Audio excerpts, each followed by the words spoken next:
मागूनही न मिळाल्यामुळे हतबल पतीने मृतदेह दुचाकीवरनं नेण्याचा निर्णय घेतला। काल नागपूर जबलपूर राष्ट्रीय महामार्गावरती हा प्रकार घडलाय।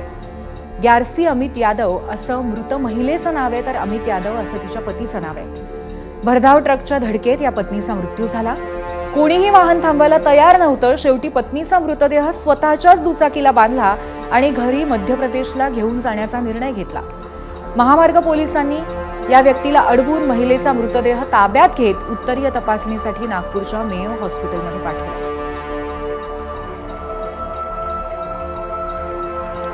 दरम्यान घडलेल्या प्रकारासंदर्भात अमित यादव यांच्याशी बातचीत केली आमचे प्रतिनिधी तुषार कोहळे यांनी।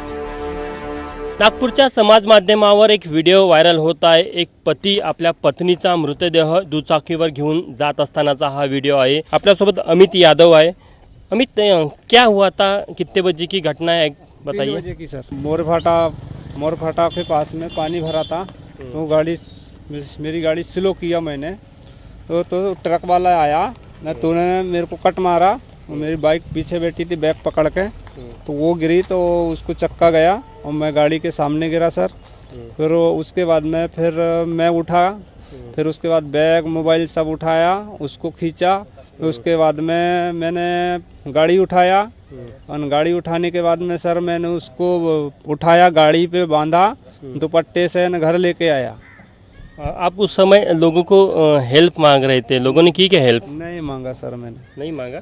नहीं, मैं कुछ नहीं समझ रहा था सर, पूरा घबरा गया था, मेरी आंख मूंद गई थी। वहाँ जगह पर ही उनकी डेथ हो गई कि जगह पे जैसी ट्रक गया वैसी ये हुआ, ट्रक वाला निकल गया मार के। तर अत्यंत धक्कादायक अशी ही घटना आहे आणि या घटनेचा व्हिडिओ ज्या सोशल मीडियावर व्हायरल झाला त्यानंतर सर्वांनी हळहळ व्यक्त केली। कॅमेरामॅन मिथुन आत्मनेसह तुषार कोहळे, एबीपी माझा, नागपूर। पुढची बातमी बघूयात। दादर पश्चिम इथल्या कबूतर